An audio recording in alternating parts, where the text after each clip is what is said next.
조현병 환자들에 대한 사회적 낙인과 편견은 경계해야 합니다.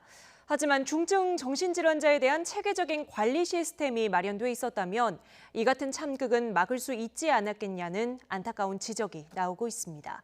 한영규 기자가 보도합니다. 우리나라의 조현병 환자는 전체 인구의 1%인 약 50만 명의 환자가 있을 것으로 추정됩니다. 그러나 실제 진료를 받은 사람은 10만 명 정도로 전체 환자의 20% 정도에 불과합니다.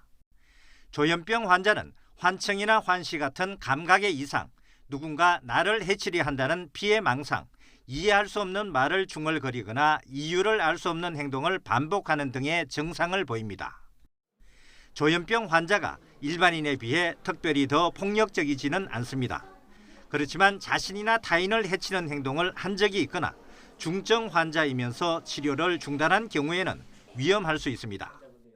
어떻게 보면 정신과 환자들이 치료를 잘 받지 않고 계속 증상이 나쁜 채로 있을 때 사실 위험한 거거든요.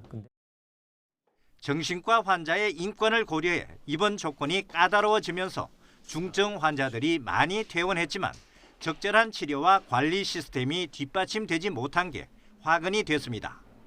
고 임세원 교수가 환자가 휘두른 흉기에 숨지는 사건이 발생하고 나서 뒤늦게 정신건강복지법이 개정됐지만 외래치료 지원제는 내년 4월에나 시행될 예정입니다.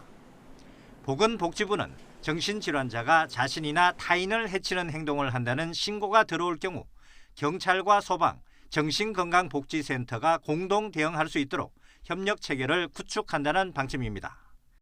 하지만 예산을 지원하고 전문 인력을 충원하는 등 체계적인 시스템이 뒷받침되지 않으면 실제적인 효과 없이 공연불에 그칠 것으로 보입니다. YTN 한영규입니다.